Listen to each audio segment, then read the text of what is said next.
bezva, je to bezva, vážně, je to bezva, je to bezva, dávno už to neřeším a víš, je to bezva, je to bezva, vážně, je to bezva, je to bezva, dávno už to neřeším a víš, je to bezva.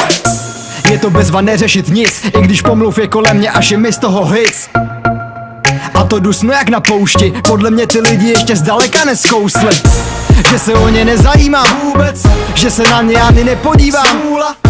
Před pár rokama by to byl úlet a dneska mi to svědčí jako čistící kůra.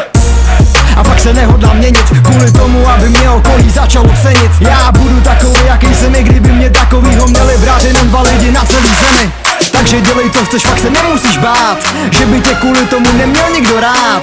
Jenom to hod bude nějaký registrát, no, ale to už prostě musíme brát. Já si dělám co chci a neplánuju přestat, i když kolem sebe vidím jenom hnusný gesta. Pomluvy na moji hlavu poslouchám ze všech stran, ale už to neřeším a víš co? Je to bezva, je to bezva, vážně, je to bezva, je to bezva, dávno už to neřeším a víš, je to bezva, je to bezva, vážně, je to bezva, je to bezva, dávno už to neřeším a víš, je to bezva. Už dávno jsem si zvyk na to neřešit druhý, ale jak koukám, tak to furt málo kdo umí. Řešit to je zbytečný víc, pak tě stejně vždycky najde někdo, kdo o tobě za zády mluví.